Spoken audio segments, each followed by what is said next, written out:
హరే కృష్ణ. హరిబోల్. పడుకుండేవన్నీ లేపచ్చు, కానీ పడుకున్నట్టు నటించేవన్నీ ఒకటి లేపగలడా? చెప్పండి. పడుకున్నట్టు నటిస్తున్నాడు, ఇట్లా పడుకున్నాడు, కానీ కళ్ళు మూసుకొని ఇటువంటి చూస్తున్నాడు. అతన్ని ఒకటి లేపగలడా? ఎవ్వరు లేపలేరు. ఎవరు లేపలేరు.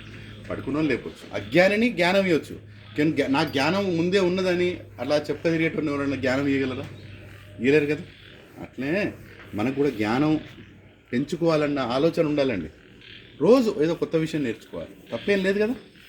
తప్పేం లేదు, కొత్త విషయం నేర్చుకుంటే తప్పేముంది. అది మనకి ఏదో టైంలో పనికొస్తుంది జ్ఞానం అన్నది, అవునా?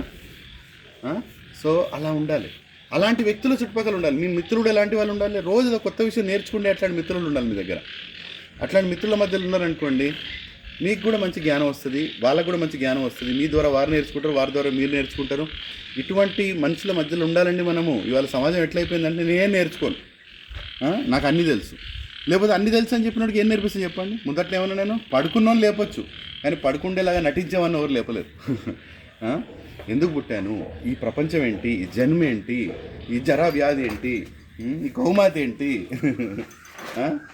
ఇంత ప్రేమ ఎందుకు చేస్తున్నది నన్ను, నాకే తెలియదు అని మనం నేర్చుకోవాలండి.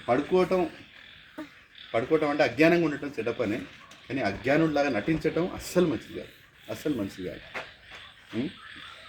ఇలా పడుకోవచ్చు. హరే బోల్, హరే కృష్ణ.